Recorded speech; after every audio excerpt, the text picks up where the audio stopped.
the way that we're going to do this is I'm going to start with all of you guys muted, and then I will present some information so that you guys have some context, and then I'd love to hear your thoughts on all of it afterwards. So what we'll do is I will go ahead and screen share just for a little bit and give you some models and some different concepts to consider, some images and some things. It's not death by PowerPoint, so don't worry about that. It'll be very interactive. But really what I was thinking, I've just been thinking so much about trust lately. And in these dynamic times, it's so easy to doubt yourself, doubt others, doubt trusted sources and resources, and all of these different kinds of places that you felt you could trust in the past. Maybe you can't trust anymore, or you have a question about whether or not you can. And it can be very disruptive.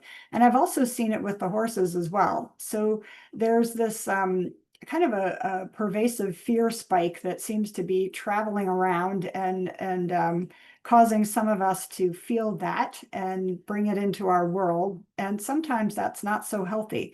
So we'll talk about boundaries, and we'll talk a little bit about what to do about some of these things. But first of all, I wanted to just figure out, well, what is trust? What does the Oxford Dictionary say trust is? Let's start with a definition. So here it is. I'm going to read it to you. Trust is a firm belief in the reliability, truth, ability, or strength of someone or something.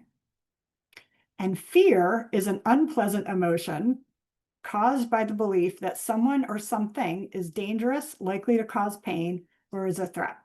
So this is where we're starting. We have trust, we have fear. This is the Oxford definition. I'm sure there's many other definitions as well, but this is what we're going to go with today. And what I've found is trust is a felt state.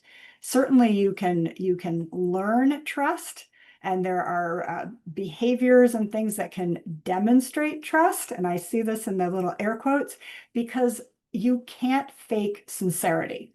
You can try to fake sincerity, but you can't fake sincerity. So that's where your authentic self really comes in, and that warmth and concern and empathy and compassion and all of that. And that's what we don't always see when we're being trained to trust. So we're going to be looking at that a little bit tonight.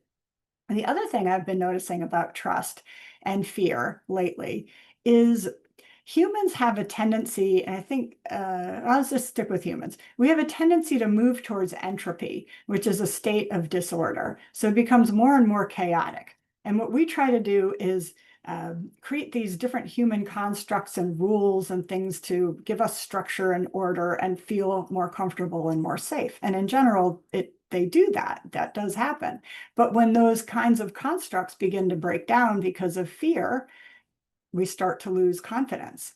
And when we start to lose confidence, we start to lose trust. We can. And I believe this is a little bit about what's happening now. And I'm going to reserve judgment on why and what and all of that. It doesn't really matter. I mean, sometimes things need to break down in order to grow something beautiful. And that's just part of the natural evolution of things. So it could be that. It could be something totally different. But I'll stick with that for now. So one of the things that I always talk about with folks is that clarity, the importance of clarity, and clarity builds confidence, and confidence builds trust. So the more clear we can be, and the more clearly we can begin to understand our worlds and what may be happening and why we may be reacting a certain way or responding a certain way, that helps us kind of frame our own behavior and then perhaps give us new alternatives, new options for moving forward. And we'll look at that as well. So I think what I'll do now, before I say that, so I've been working with many organizations and individuals. Let me just admit folks as they're coming in here. I've been working with many organizations and individuals over the past several months now, well, certainly throughout my career. And really the focal point has been trust. Even in organizations where we have teams that have been together for a while, there are new initiatives or responses to government policies or other things, shifts in leadership that cause these challenges, and they cause this kind of friction in the system. And anytime that happens, there's this kind of moment of storming and trying to recalibrate where the terra firma is, where's the firm footing. And that can be a pretty stressful process. And then if there's external stress as well, you add more fear to the system, and the element of trust begins to erode. So it's a really, really valuable commodity, and something we all have, and we have the ability to gain more of, including self-trust. So we'll be looking at self-trust tonight as well. So with that, I think what I'll do is go ahead and start the brief presentation, just to give you guys a little bit of context for the conversation that follows. So let me grab this guy. Where is he? Here he's over here. Okay, great. So welcome to Building Trust Fundamentals for Dynamic Times. And we're certainly living in some dynamic times today, and feeling myself a little bit of that pull towards entropy every single day when I wake up, after I say my gratitudes, of course, feeling all good. And then all of a sudden that little pull of entropy and disorder and chaos, it's starting to pull and bait me, and I start running around and being driven by all kinds of external motivators, internal motivators, and fear can be a great motivator. It motivates me a lot. Like, I oftentimes put time pressure on myself just to get stuff done. And I have to get the right cocktail, because if I go overboard with my fear, then I swirl in chaos. But if I get just the right amount of fear, it throws in just the right amount of adrenaline to make me really focus and get things done. So fear is a great thing. It's really helpful to keep us safe, certainly if we're in real danger. And trust is not necessarily in opposition to fear. You can trust and still be a little bit scared, but trust is that valuable resource that we can really rely on. When we feel trust in ourselves, we're able to extend more trust to other people, and that allows them to feel more confident in themselves. And the whole cycle just starts to breed more positivity and focus. And it's really, really wonderful. So one of the charts that I made, some of you guys have seen this a few times or many times, but we're always looking at things in the current day. So it could be a fresh perspective on a kind of an older chart, because where you are now is not where you were the last time you saw this chart. So I invite you to look at it from the position of where you are now, if you've seen it before. And if you have not seen it before, this is something that I put together based on observations of working with people for so many years, and also working with horses. And horses tend to display things for me in a way that is very simple, and it helps me then simplify human behavior, at the risk of diminishing a bit of the complexity. I try to distill things down to their simplest components. So there is a lot of complexity in there, but this is the simplest component. And what I see is when people feel safe and they feel trusted, they're able to stay on this top part of the circle, and they feel safe. You start seeing some curiosity, and they begin to explore. They see options for themselves, and ultimately they grow, and they're able to move towards their goals and experience more joy and ease. And on the bottom side are these fear spikes. And so what happens is, it initially starts where you start to feel unsafe, and you might feel some doubt, you might feel some uncertainty, but you start feeling unsafe. Then you may put on the brakes and just get a little bit stuck as you're starting to sort things out. You then might not see as many options, and you start to shrink back from your world. And this is not a linear process, and we move back and forth across the circle all the time, from moment to moment. Even, you could be feeling all great, confident, and then all of a sudden, something happens, you get an email and you start freaking out. Hello, anybody remember that? Happens to me regularly. And I take my breath and get myself back to normal and recalibrate. So when we're looking at our world now, you can see folks may be feeling a little bit more of this pressure on the bottom side of the circle, and feeling unsafe, feeling a little stuck, kind of like, okay, I don't really know what options I have for me. They're not the same options I had a few years ago. Things are looking different. You may be in a different place in your career or your job or your retirement or wherever, health-wise. It can happen anywhere. Two questions help us really get from the fear side to the trust side. And you saw in the beginning when I talked about the definitions of trust and fear, they both had the word belief in them. Trust is a firm belief. Fear is an unpleasant emotion caused by the belief. So when we ask ourselves a question like, what am I assuming about this? What am I assuming about this? No matter what situation you're in, even if you're not feeling that scared, but you're feeling a little stuck, you might want to ask yourself that question. This comes from The Art of Possibility by Rosamund Stone Zander. She wrote a really great book called The Art of Possibility, where she talks about those two questions. Well, that one question. So what am I assuming about this? And just keep asking yourself that question over and over again. I use this regularly. Because it helps pull out any limiting beliefs, things that we don't even know that we're thinking. It kind of gets into your subconscious. So what else am I thinking? What else am I assuming? What else am I saying? And then finally you say, how else can I think about this? And then how else can I think about this? And what's happening is your brain is moving from this limbic reactive kind of fear-based side to the more cognitive, rational frontal lobe, where you have more confidence and you can actually separate your emotion of fear from your objectivity and be able to pull yourself into some new possibilities. It's a really great exercise. I invite you all to check it out. And then these are a couple of my fundamentals. That's one. And this trust model is something I've been using now for several years. I actually talked to the author of it, Rachel Connerly, and I asked her if I could use it in my book, Reinventing Greatness. And we had a conversation around it, and she was kind enough to allow me to use it. And it's great. And there are a million different models on trust out there. I like this model because it's simple, 3 points, and you can look at these components. The 3 components are competence, which means, can you do the job, or can he do the job, or she do the job, they do the job. So you want to look at this from 2 perspectives. You can look at it for self-trust and rate yourself on, am I up to this task? Yeah, let's be honest. Sometimes maybe not. Sometimes maybe we are. It depends on what it is.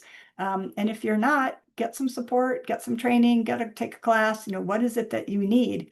Same is true for if you have staff or other people around you in your world. You may be volunteering on a board and there's a committee or something that needs to take on an initiative and they don't have the competence to do it.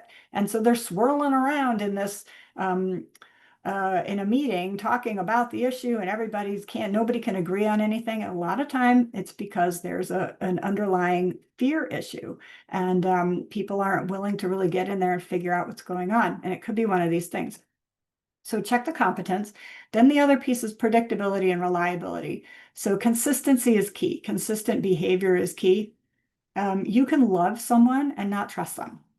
It's true. You can love someone and not trust them. And this may show up as they tell you they're going to do something and they don't do it. And you're like, oh, I thought they were going to do it this time. Even little things like your kids, tell them, they say, oh, I'm going to make my bed, or oh, I'll be back at noon, or an employee or a teammate or a friend or your parents. It could be anybody. But that starts to erode trust. And consistent behavior too. So if people sometimes have a volatile streak and you're like, whoa, I don't never know when that person's going to blow. And so you go into a meeting with them and you're like, whoa, so you're a little backed off and you may not say what you want to say because you feel intimidated or worried that they're going to blow and you don't want to upset anything. That's not a great environment for trust. And then the final component, I love this one. This is really why I chose her model. It's benevolence. And benevolence is you feel that the other party has your best interests in mind.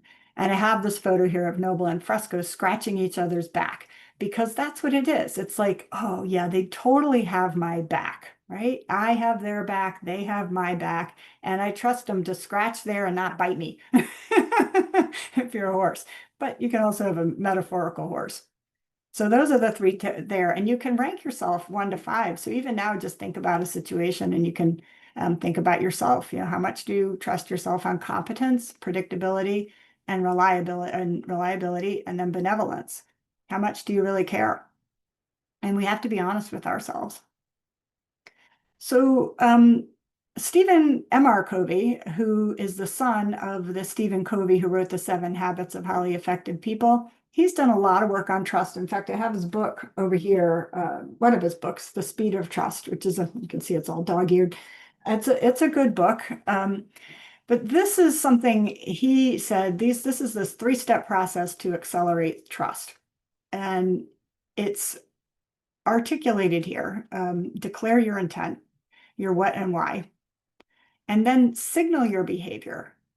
And so what you do by that, signaling your behavior, is tell the other party what you're going to do so that they are looking for it and they're aware of it. And the interesting thing about this is he's getting into that seeking behavior by signaling behavior, meaning he's declaring your intent.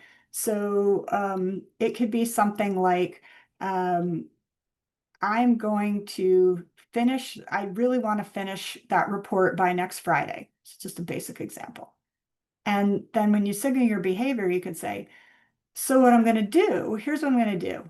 I'm going to put all of these outlines together by Wednesday, and I'm going to have so-and-so review it. And then by Friday, we'll have the draft report. And so what they're doing then is they're allowing the other party to get into their brain and see their intention, right, in action, and then deliver. I mean, this is kind of like, well, of course you have to deliver.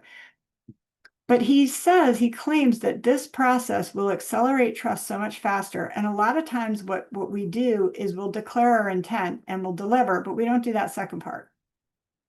And so that, just try it out. You know, just tell people, here's how it's going to happen. I'm going to send you this email. You can expect it on Friday or whenever, and then go deliver exactly on that date. And when you do this over and over again, I know it kind of was like, well, duh, aren't we already doing this? Anybody who's a seasoned professional usually does something like this.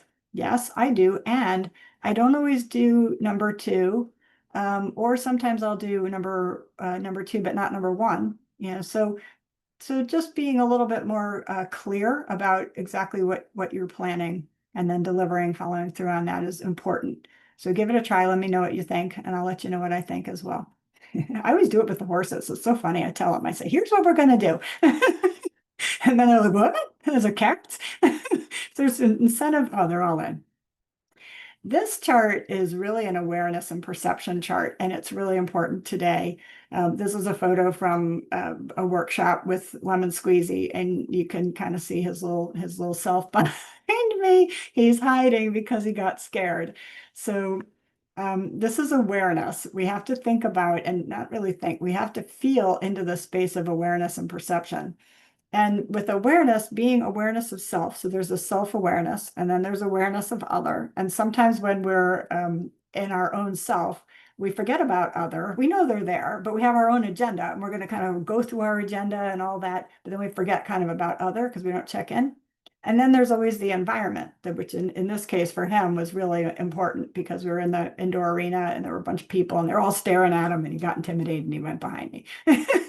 I think some of you guys were even there for that, which is really cool. So each one of these components, self, other, environment, can be interpreted in a different way, it just depends on the situation. It can be perceived, you may be perceived as a threat by somebody else just because of the title that you may have in your organization. You may be perceived as a threat for any kind of reason, because you're very competent or you're an expert in your space and someone gets worried about that. And then you may also be perceived as a safe place, which is ideal. That's great. Or you may not matter. You may be invisible. And I know I've been in meetings where, hello, I've said something and there's nothing. And then 5 minutes later, somebody else will say the same thing. And the person's, oh, that's so brilliant. Great idea. Like, what am I? Am I even here? We were just talking the other night about oh gosh, it was about women and women, postmenopausal women being invisible. And I was just having a big laugh about that. You know, oh, this is a great way to be a spy. One of our mastermind members was talking about that. She's like, I could be anywhere because nobody sees me anymore. I can go anywhere. I'm invisible. So it's great if you want to be invisible. But if you don't want to be invisible, we really need to work on that. So these are ideally what we're looking for trust is to be the safe place, to be visible enough, and so that they can see you as a safe place and so they can be heard. We're all looking to be seen, heard, and understood. This is just what life is from what I've found so far. Okay. So the next one here is what we're really looking for is the objective in trust is to be to have the other party be calm, clear, engaged, and willing, and for you to be calm, clear, engaged, and willing. And this is the perfect thing. We don't always have this, but I've worked with some teams where that is the case. I've worked with some clients. I've had my own team when that's the case, and it is so fabulous. And the thing about trust is that when you have it, everything is faster, everything is easier, everything is more clear. There are bottom line impacts there at work and productivity and efficiency. Things get done better. You don't have to redo things a million times. So these are some questions that you can always check. This is Lemon Squeezy. He was very afraid of that tarp, which is that thing on the ground there. It shifts around, it makes noise, it's in the sand, it's scary, it might come up and eat him. I don't know. The first few times he ever saw it, he had a big snort fest and ran off. Just like some people at work faced with a big project, they have a snort fest and run off. Have you ever had that? I haven't done it that anybody sees in person, but I might have done it in the bathroom. So full confession. So here are some questions, and you can ask these for yourself as well. I have it in the third person here. Did they understand what I'm asking? You can even ask yourself, do I even understand what I'm asking? Can I do this thing? Can they do it?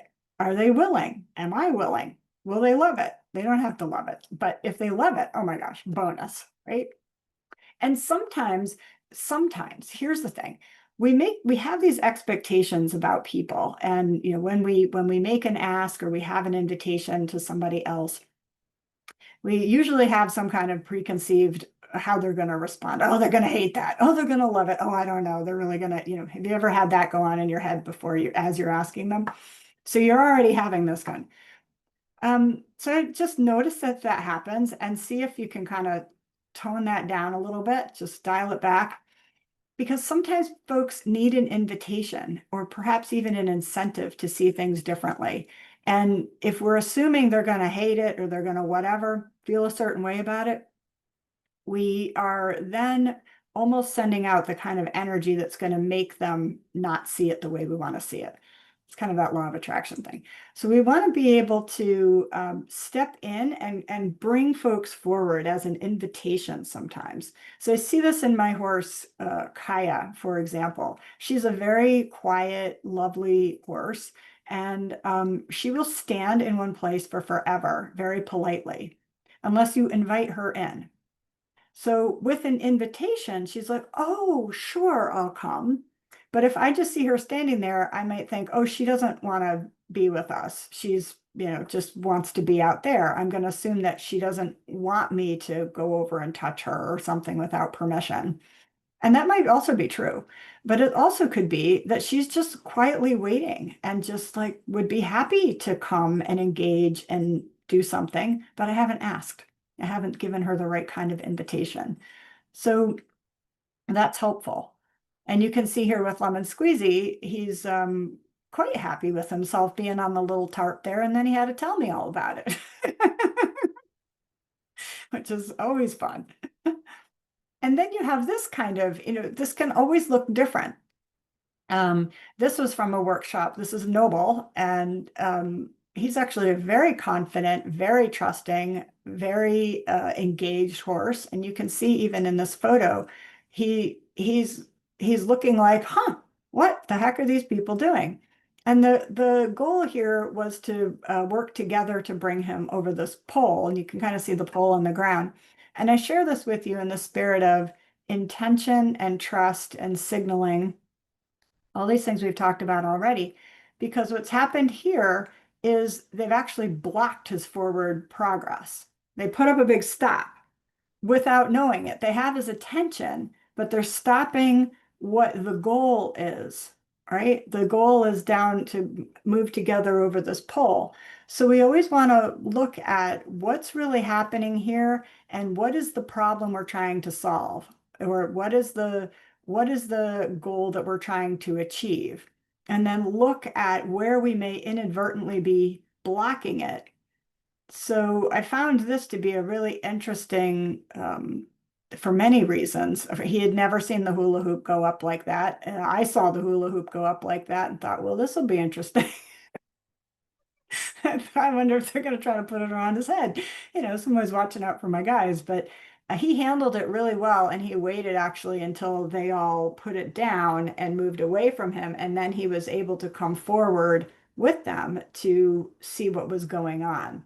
But they were kind of in the middle of blocking trust here, which was kind of interesting. And then there's this guy. So this was another workshop, and what we're seeing here is a space issue. So with trust, it's really important to understand what you're allowing into your space, into your physical space, into your emotional space, into your workspace, your home space, your thought space, all of that. Because if there's a whole bunch of stuff that's making you mad, you're not going to be as willing, engaged, and desiring to trust anybody. Right? So you can see his little face here. This is Lemon Squeezy, who is just so sweet. You saw him the other day. I mean, the other couple slides ago.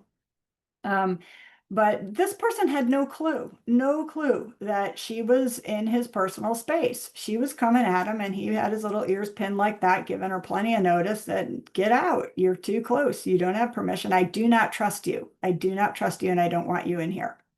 All right. So we have to think about in your situation right now, what may you be allowing into your space?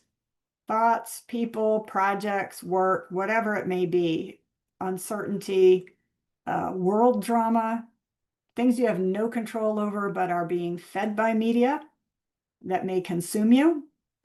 We really need, especially energetic space, we really need to be able to set those boundaries. And we'll talk about a couple of ways. I know some of you guys are really, really good at this. And it is, and I'm pretty good at it too, but I'll tell you what, these days I'm having to do a little bit more. I'm having to double down on some of my grounding and being really mindful about who actually is allowed in here.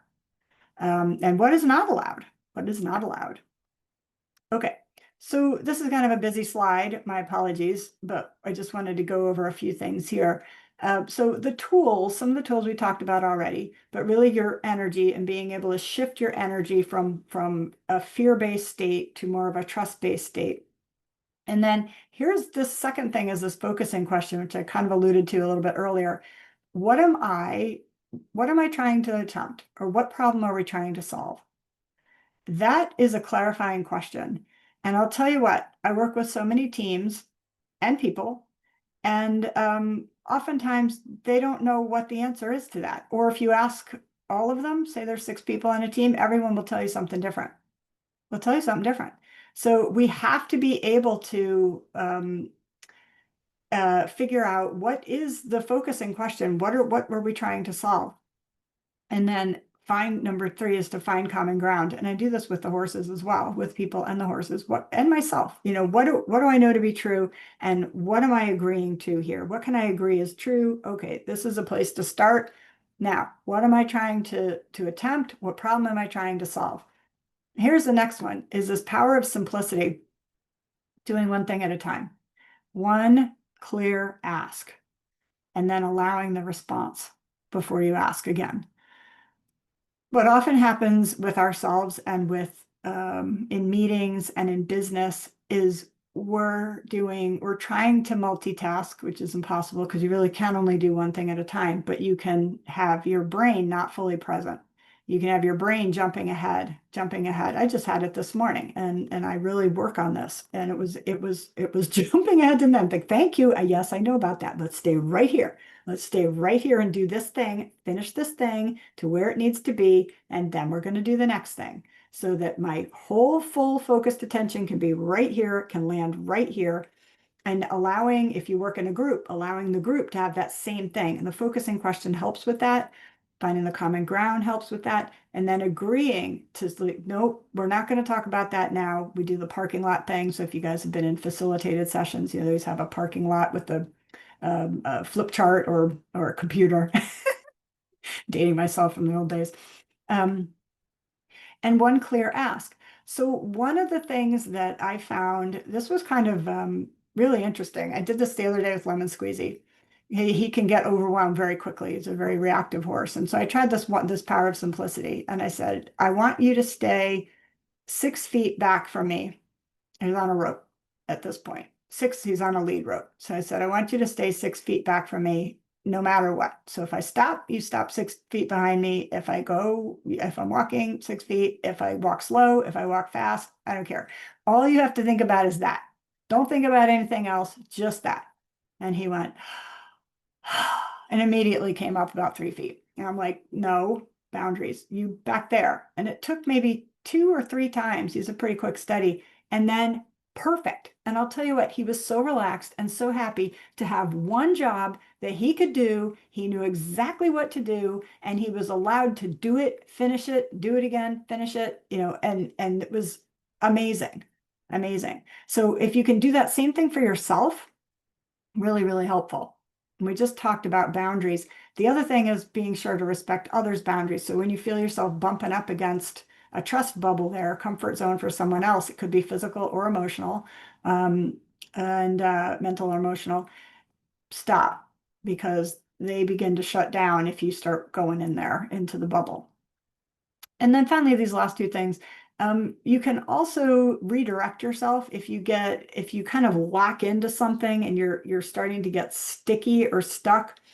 This is actually, you can do it in many different ways, but you can do it mentally by asking yourself, well, what else could I do that's easy right now? What's an easy, simple little baby step that I can take that's going to advance whatever it is that I'm working on right now? Tiny little thing. Or a new question, a different question on a topic. And the other thing you can do is rebalance, meaning you can physically rebalance yourself if you're a little sticky, and you can physically rebalance if you happen to have a horse. Some of you guys do. You can touch them and help them with the rebalance. But the way this looks with a person, so for example, I was helping someone the other day with the title of what was she working on? I don't know, some project thing, and she needed a title for it. And we were both brain dead. We're just like, oh, we have no creativity whatsoever. So I said, hang on a minute. Let me get up. We were on Zoom. I said, I got to stand up. Let me shake some things up here. So I stood up and I got on one leg, took the one leg, and I'm standing on one foot. And I came back down. I sat back down. There we go. I had an idea, and she was able to go with that, and we came up with something good. So it was literally a physical rebalancing. So don't forget about your body. You can actually use that to help yourself get unstuck and to trust your own physicality to help you, because we do have a lot of answers inside ourselves. And then finally, I just wrote about this today in a little blog I sent out, but set yourself up for success. Know what it looks like at each step. Know every single baby step. Like, what does success look like? What is it? What's enough at that step, so that you know when to stop? Because if you just keep going and rolling and rolling and rolling and you never stop. I was just talking with somebody last night. She's a hugely successful business owner. She is so exhausted. She just gave herself 4 days off, and she's barely able to come back now. She's still tired. It's too much. So we really need to be able to know when that little cycle is complete. And then you can take the next cycle and the next step and complete that and find some satisfaction and some peace in that process. So those are some overviews. This is Noble, and we're going to go ahead and open the line for questions. So hang on a second. So thanks so much for being with me today, and for folks who are watching this recording, thank you so much. Sorry that you're not here, but we are going to we're going to go ahead and dive into the discussion part of the conversation here. So I'm going to stop the recording so that we have full privacy and we can talk. Or my